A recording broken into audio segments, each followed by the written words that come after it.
been telling you about Austin police officers in the midst of contract talks, but they couldn't come to an agreement with the city. So right now there's no employment contract. But Austin Travis County EMS is in the same boat. This is the first time in nearly 10 years EMS employees are without a contract as well.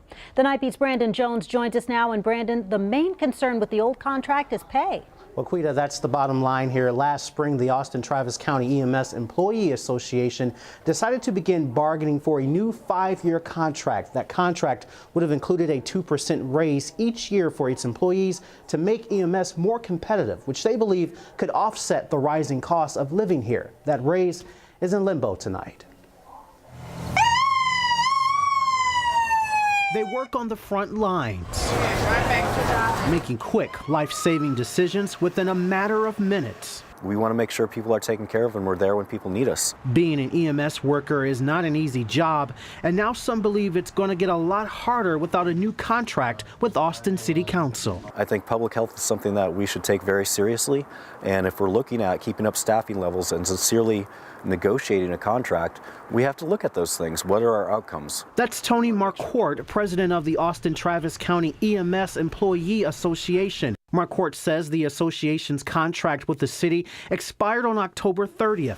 After negotiations with Austin's interim labor relations team, Marquardt says they decided the union was asking for around $8 million more than it was willing to offer.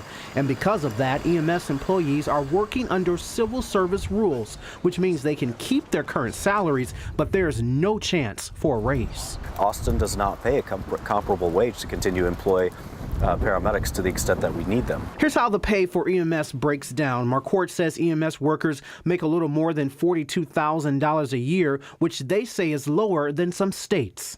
It's driving a lot of unscheduled overtime, and the medics are doing an incredible job, but we're at a deficiency of 67 people in vacancies, with an ever-increasing call volume. Marquardt believes EMS concerns were overlooked during the city's negotiations with APD last year. He hopes a new year and a new city manager will see the importance of keeping contract talks with EMS going.